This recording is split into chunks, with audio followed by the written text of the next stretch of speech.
Get out of the way. Overcoming self-defeating behavior, practical lessons for conquering procrastination, fear, envy, neediness, guilt, and more.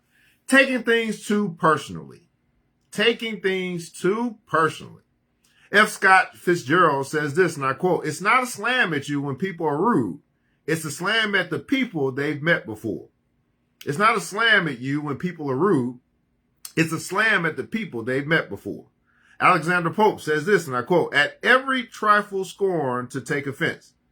At every trifle, scorn to take offense. And Isaac Walton says this, and I quote, "There are offenses given and offenses not given but taken. There are offenses given and offenses not given but taken." I told you kids to shut up. With that, Maureen, a 43-year-old labor relations attorney, jerked her arm towards the backseat to grab the nearest wrist. The car swerved into the adjacent lane of the freeway, coming within inches of smashing into an oncoming truck. The close call got the kids to stop screaming, all right, but it also nearly killed them. Maureen was so upset by the incident that she unleashed a torrent of self-hatred in my office. "Look at me," she cried. Miss Super Lori who stands up to labor unions but can't control her own kids without murdering them. I asked what she does when opposing lawyers attack her. "I try not to take it personally," she said. If I let it get to me, I couldn't think clearly." It was a perfect response. Maureen realized that she had reacted in the car as if the children were misbehaving just to aggravate her. She had taken it as personal affront, whereas they were merely releasing pent-up energy after sitting in a classroom all day. I suggested that if it were to happen again, that she take it seriously, but not personally. Taking something personally means assuming that a particular remark or action was intended to hurt you. You might, for example, take a well-meant correction as a criticism, or a disagreement as a put-down, or an innocent comment about a third party as an insult aimed at you. For example, when the wife of a struggling author mentioned a first-time novelist who had signed a huge contract, her husband was outraged. He felt that his wife was really saying, "You're a failure." In reality, she felt that someone with her husband's talent deserved the same kind of break. Failing to consider the other person's true intention is a good way to ruin a relationship. Instead of reflecting and responding appropriately,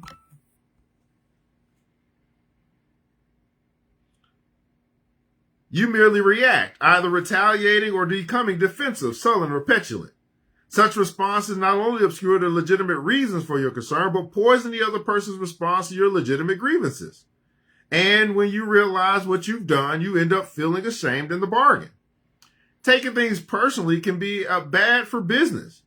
Take the case of Joanna, the founder and owner of a medical supply company. At an important meeting, while she prepped her sales force on a new line of products, a salesman named Tim yawned conspicuously. To Joanna, he had hired Tim and considered him a protege.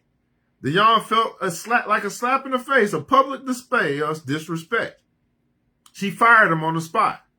Tim hit back with a wrongful termination suit. It was not until the damage was done that Joanna realized that Tim had been one of the company's hardest working salesmen. He'd been working long hours, and his yawn had more to do with exhaustion than disrespect. To her credit, Joanna apologized for her error and rehired Tim. Taking things personally can make you hot under the collar, or it can turn you cold. A surprising number of men have told me that they separated from their wives because they were so angry over repeated affronts that they were afraid they might become violent. Others are so horrified by their anger that they simply turn off, withdrawing affection and attention from the very person they want to give it to. Tragically, in many of those cases, the pain is caused by actions that should never have been taken personally. When you learn to take things seriously instead, you not only cool off, you can once again warm up to those who you had been angry at. Here's a usable insight. Don't take it personally. Take it seriously. Don't take it personally. Take it seriously. And take an action. Point 1. When someone does something to upset you, ask yourself if you did anything to justify his or her actions. When someone does something to upset you, ask yourself if you did anything to justify his or her actions. Point 2, if you did, it is better to own up to it early, offer an apology, and promise to try to do better next time. Point 3, if you didn't do anything to justify the behavior, ask yourself if the other person is this way with others too. If so, don't take it personally. Point 4, you have 3 choices. Find a way to be more accepting, cut your losses and end the relationship, or make your feelings known and hope the offensive behavior stops. And point 5, remember, not taking things personally does not mean turning the other cheek. It means shooting from the head rather than the hip. Taking things too personally. Get out of your own way. Overcoming self-defeating behavior. Practical lessons for conquering procrastination, fear, envy, neediness, guilt, and more. From authors Mark Goulston, MD, and Philip Goldberg.